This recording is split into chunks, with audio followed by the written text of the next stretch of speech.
Hey guys, welcome back. I'm Emma, and we're playing Dragon Age Inquisition.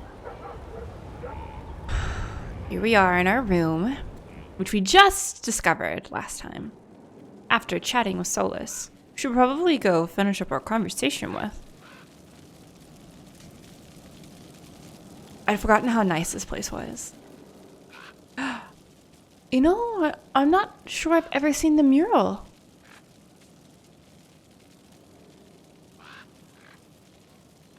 That's amazing. I wonder if Solus did it. You'll see why I say that in a hot second. They have certainly spared no expense. Tell me about it.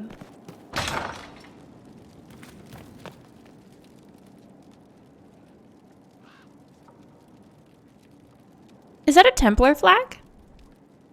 What the fuck is that doing in here? Who let Cullen decorate? I'm gonna have to go talk to somebody about that. Alright. We still need to visit the blacksmith, and I think it's here. Perfect. Better and better. What can't we do in a place like this? Seriously, though. Oh, stuff to read over there, but let me get this first, just to say that I touched it. The Undercroft. Cataloging Skyhold Undercroft editions. Difficult. To be clear, we can add all the equipment our backs can bear, but structural changes are best avoided. With new walls and such, you need anchors to tie in new stone, which means excavation, and I wouldn't go messing with the Undercroft. Seems like it was built to purpose, whatever that was. The whole keep has settled on top of it. It's weathered some serious heat and pressure. There are spots that feel like the inside of a forge. Large spots. No idea what that means. It's as solid as you get, so fill it full of tools and toys. But there's a dwarven name for someone who tries to change an old build like that. Sodding Fool. Structural evaluation for Lady Llewellyn's consideration from Mason Gatsy, who, if I remember correctly, is the dwarf who hangs out near where Varric does. And he is in charge of our mosaic stuff? I think? Hard in Hightown, Chapter 6. I feel like we've only actually read 2 chapters of this. I think maybe it was either 2 or 4. But yeah, we definitely don't have the entire story. The estates of Hightown fall into 3 types. The dwarven palaces in their enclave, huddled around their counterfeit paragon statues for shelter against the onslaught of human ideas that surround them. The foreign quarter, where the wealthiest Orlesian and Antivan merchants stay during their twice-yearly visits to criticize the ship captains and shop clerks and accountants in their employ. And then the noble mansions, where families who can trace their lineage back to Orlesian conquerors and Tevinter landlords perch to look down on the rabble of ordinary folk scurrying at their feet. But whoever they belong to, all of the Hightown estates have 2 things in common. A showy front entrance used when the occupants want to be seen, and a hidden back way when they don't. The servants' door to the 𝒂𝒹𝒾𝒶's mansion was in an alley hidden by overgrown topiaries. Dorian 𝒸𝒾𝒶 picked the lock while his partner, Jevlin, kept an uneasy lookout. They had left their armor at the barracks, but even in civilian clothes, the recruit managed to look like he was wearing an older brother's hand-me-downs. I don't think this is what the captain meant when she said to get evidence, he muttered. The lock clicked, and Dorian gently pushed it open. Only a few slivers of light slid through the shuttered windows. Silence hung in the air like a cheap tapestry. Dorian and Jevlin crept through the dark rooms, alert for any sign of servants, but nothing broke the eerie quiet except their footsteps. In fact, there was no sign that anyone had been in the house at all until they found the room, whose door had been torn from its hinges. Inside, the Comte lay in a pool of blood, one hand clutching a loaded crossbow, a dagger hilt protruding from his back. I imagine this is how Varric reads it out loud to himself when he's writing, you know, like, review. Nice, simple blade. Can't go wrong. I've walked away from too many burning buildings for one lifetime. This place, though, it'll be alright. It's Inquisitor now, isn't it? That'll take some getting used to. Everyone needs time for this transition. Time won't help. Purpose does. And I got a load of it. Everyone just got a big hard reason to hate Corypheus. And we already did, but we didn't have a name. You're the surprise, not him. We left in a hurry, but you got into your old place. Save anything?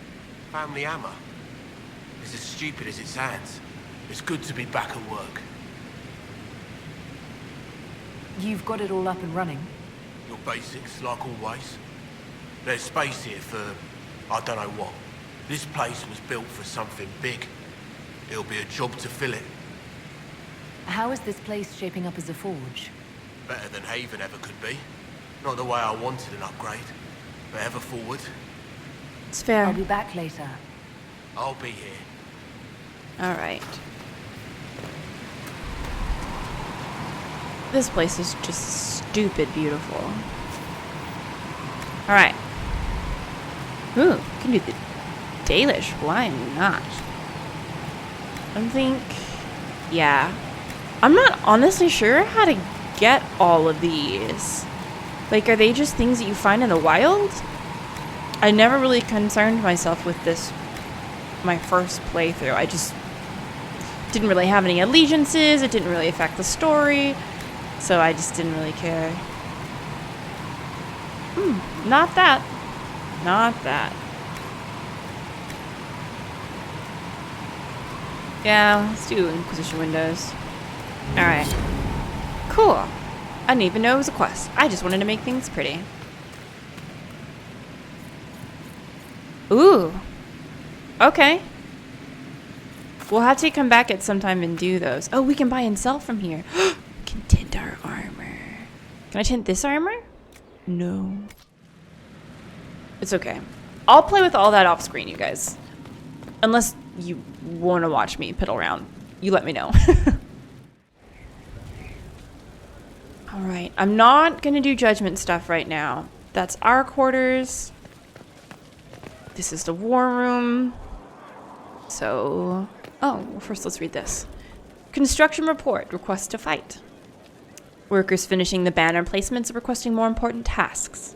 Several wish to train with swords so they can fight, more directly serving the Inquisition. They travel to join a war, not dress up a keep. Can't say I disagree. Orman Charisse.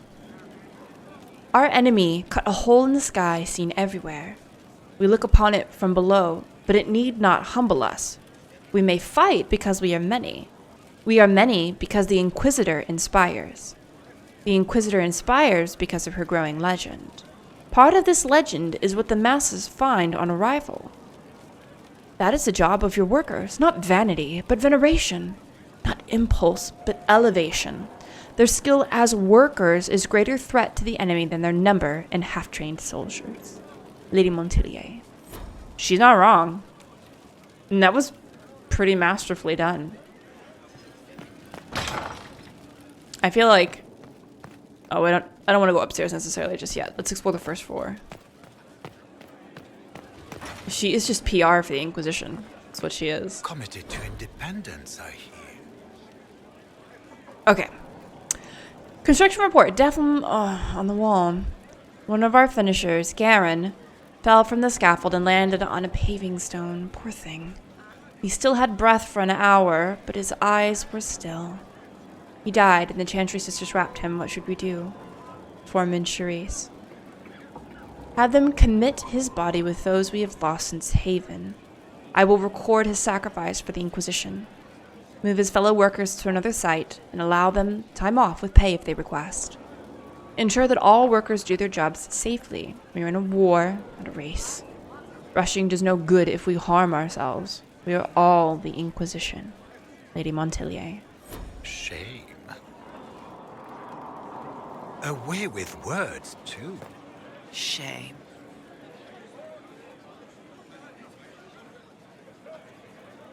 I don't get it. Hello, Here's our Inquisitor. boy. Honored to help with these, whatever they are. Honored, Inquisitor. 𝒸𝒾𝒶. Did my part on the walls. Now I'm on this strange collection you've brought us. Don't know its worth to the fight exactly, but it's good workmanship. Where did you learn your skills? 𝒂𝒹𝒾𝒶. Carved a few statues in my day. And before you ask, yes, I chose to leave. I carved a paragon who turned out to be a sodding madwoman. Couldn't stand looking at it. The memory of a dwarf, right? Oh, I hope it's Bronca. Any ideas about the origins of these reliefs? 𝒂𝒹𝒾𝒶, early. It's in the tool marks, the grain. That's hard dust mined from the 100 Pillars, if I know anything. Oh, I suppose the scene is probably full of 𝒂𝒹𝒾𝒃 robes, too.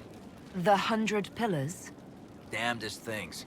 Massive spires that aren't stone. It's like a mortar. Don't know more than that. Strong, though.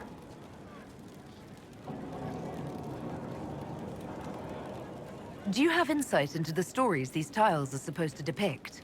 Here you go, Inquisitor. I wrote up some thoughts. Hope it adds to the effort. Nice. All right. Is this outside? Yeah, let's finish inside first and then we can head out. So, you know where that leaves us. This is why I say that the mural in our room might be Solas's handiwork. I've never puzzled out what all of them are. This could be the breach. The formation of the Inquisition, because that's the Inquisitor's eye, right? I like the wolf motif. It's this one I can't figure out. Clearly this one's Corypheus. But I don't understand who this figure is. Sleep well? Remember that we're just past that first romance cutscene with him. Or at least I think it's a romance cutscene. I've ever done it without romancing him.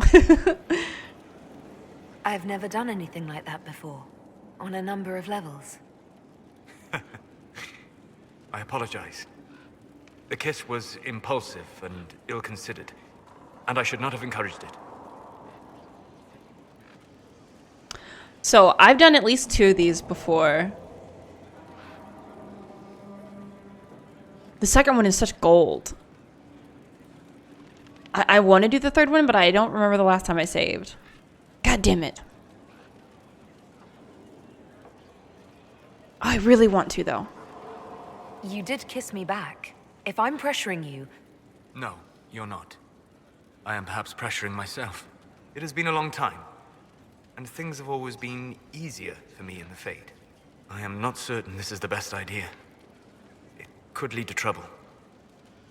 That was such an unfulfilling one. The middle one is so much better.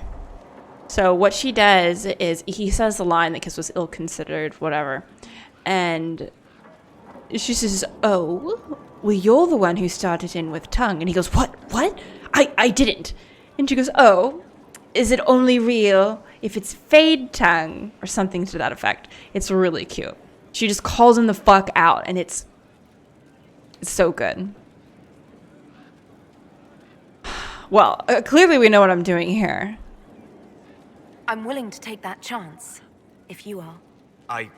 Maybe, yes. If I could take a little time to think. There are considerations. Take all the time you need. Thank you. I am not often thrown by things that happen in dreams, but I am reasonably certain we are awake now.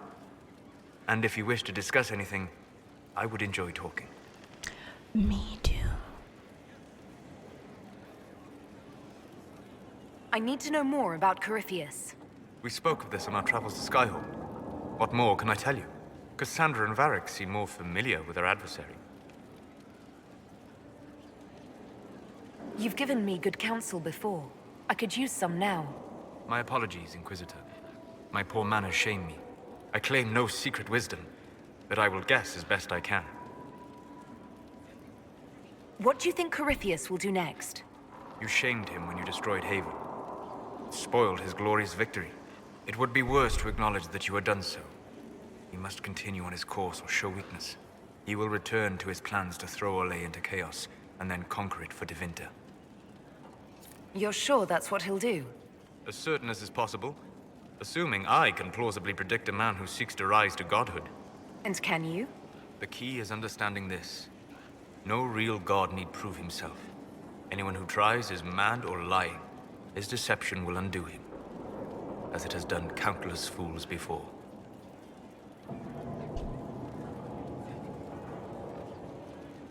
I would like to know more about the orb he carries.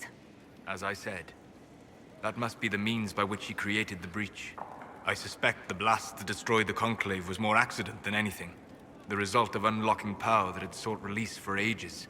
What I cannot understand is how he managed to survive such an explosion. You said that you believed the orb is elven. I never would have believed a Tevinter mage could unlock such a powerful relic. It clearly enhances his abilities, giving him access to power he should never have known. Like the power to control the archdemon. Indirectly, one assumes. Nothing in any law connects my people to the old god dragons who became archdemons. I like how he says my people and not our people. What can you tell me about the source of Corypheus's power? According to the law, the ancient magistars of Tevinter received guidance from the old gods. Corypheus commands a false archdemon, a corrupted old god. This suggests he no longer sees himself as their minion. Some of his unique power comes from the corruption of the Blight. The rest may come from the orb he carries. I'd like to hear more about what you saw in your exploration of the Fade. I would be happy to share it with you. I love this is some of the favorite dialogue in the game. Like the way Solus lets you reminisce about things with him, just the way that he talks, the way that he describes things. It's like a lullaby. It's so beautiful. Tell me about the old ruins you explored. I found the ruin of Barandur, a lost Tevinter city buried deep beneath a dead and barren wasteland. Volcanic ash had sealed it tight. In one dark moment, every living creature in the city seared and smothered. They were statues in the ashes, like a mold made to recall the lost. Remember, we learned about that when we were in the Valamire.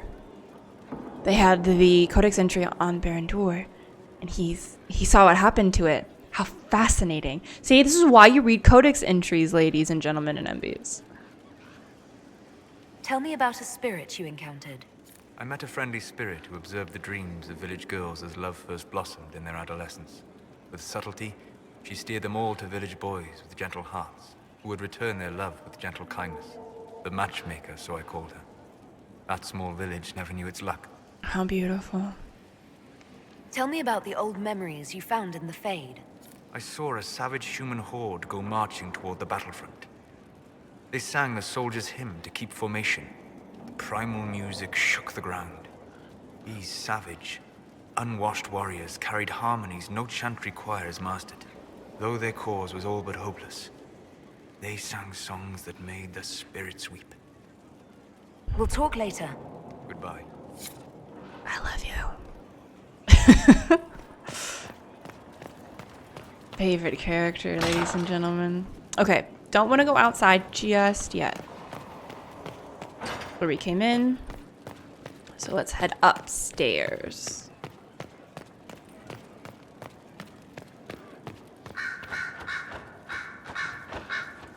Brilliant, isn't it? One moment you're trying to restore order in a world gone mad. That should be enough for anyone to handle, yes? Then, out of nowhere, an archdemon appears and kicks you in the head. What? You thought this would be easy? No, I was just hoping you wouldn't crush our village like an anthill. Sorry about that. Archdemons like to crush, you know. Can't be helped. Am I speaking too quickly for you? Oh my god, Dorian. See, this is the delightful, snarky boy I'm used to dealing with. I don't know why he's so shitty to our other teammates. That shit's not okay. The attack was unexpected. We're all rattled. I'm not rattled. I'm the hero for this tale. Then why isn't Corypheus after you? Good point. Does that make me a lackey? That's dangerous work. I always assumed the Elder One behind the Venatori was a Magister. But this is something else completely. In Tevinter, they say the Chantry's tales of Magisters starting the Blight are just that. Tales. But here we are. One of those very Magisters, a dark spawn. Who does the Imperium say started the Blight? You know how it is. Not us. They say Darkspawn were always there. Magisters and the Blight aren't even related. Is that a surprise? No one wants to admit they shit the bed. But if Corypheus is one of the Magisters who entered the Black City and he's Darkspawn, what other explanation is there? Why does that make you angry? Because the Imperium is my home. I knew what I was taught couldn't be the whole truth, but I assumed there had to be a kernel of it, somewhere. But no, it was us all along. We destroyed the world. I really appreciate this take by Dorian. When he's confronted with the indoctrination and propaganda that his country has perpetuated, he doesn't buckle down and defend it. He looks at this new information, this new evidence, and says, fuck. And accepts that. Accepts that his country can do wrong, accepts that he could be lied to, accepts that he could make a mistake. And I think that that's a very poignant lesson that the game is trying to teach. All countries are responsible for this sort of behavior to varying degrees, right? And I think that this is exactly the way that everyone should go about it. Examining new evidence and information when it's presented to you. Vetting it. Because he does vet it, right? And if what you know and love is found wanting, gotta be able to accept new perspectives. And I really, really admire Dorian for that. It's hard to do. You didn't do anything. Those men did. 1,000 years ago. True, except that one of them is up and walking around right now. Not to mention I have idiot countrymen who would happily follow him down that path again. That's also a thing. No one will thank me whatever happens. No one will thank you either. You know that, yes? That's not why we're doing things. That's not why I'm doing this. I knew there was something clever about you. All I know is this. Corypheus needs to be stopped. Men like him ruined my homeland. I won't stand by and let him ruin the world. Bye. Oh, and congratulations on that whole leading the Inquisition thing, by the way. Thanks, Dorian.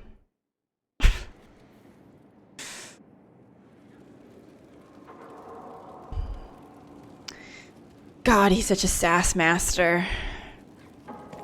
And a brat child. Hello, Fiona. Oh, wait. We probably have more to talk to him about. Something you need? Yeah, we didn't do any of this. I'd like to ask you about 𝒂𝒾𝒶. Popular topic. Anything specific? Corypheus is a figure out of 𝒂𝒃 history. He was a magister. Yes, but that was a different time. The Imperium's power was at its peak then. The Civil War had ended. The Magisterium was united, its armies scooping up bits of 𝒂𝒃 like candy. The Magisters who entered the Black City. It was a demonstration of how exceptional 𝒂𝒃 had become. But who were they? No one knows. There's no record of a Magister named Corypheus.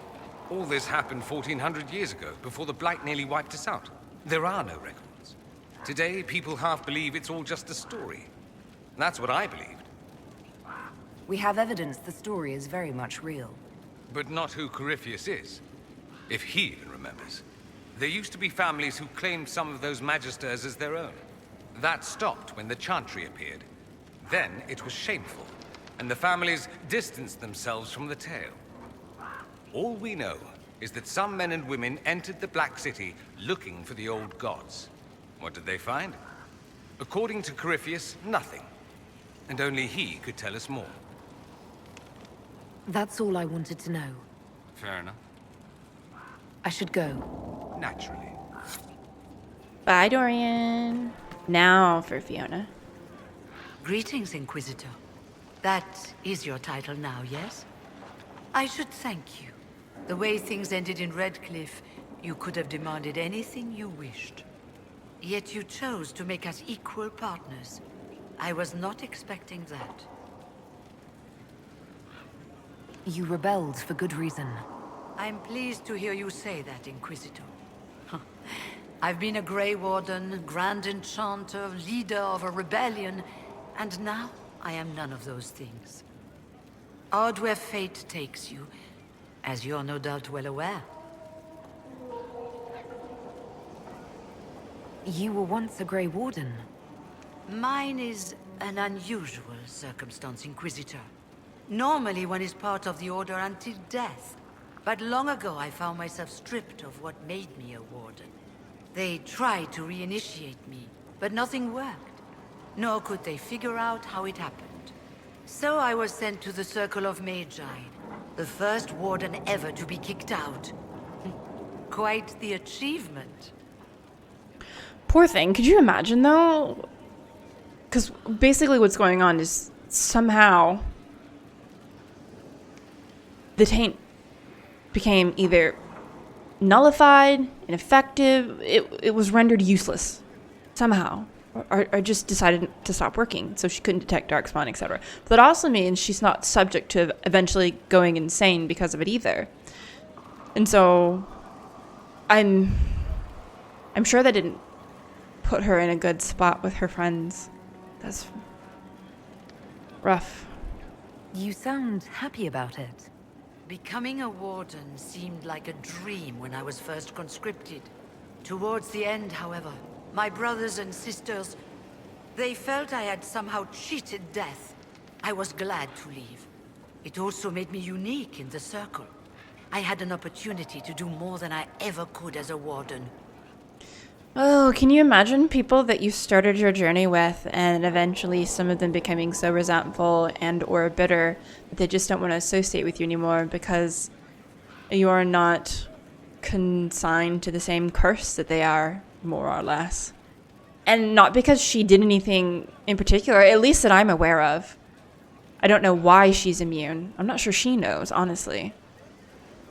Because this is the first time it's ever happened, as she stated. But it's gotta suck. People you cared about. She might still care about, who just don't want anything to do with her anymore. Because of their own struggles, insecurities. It's a shame. You mean you began the Mage Rebellion? I pushed for our vote to free the Circles of Magi. But I cannot claim sole responsibility for what followed. Still, despite all the chaos, I would do it again. What happened had to happen. You're not still the Grand Enchanter, then? Any claim I had to the title ended along with the Circles of Magi, although some still call me by it. Perhaps the Circles will one day be resurrected. If so, another will take the position.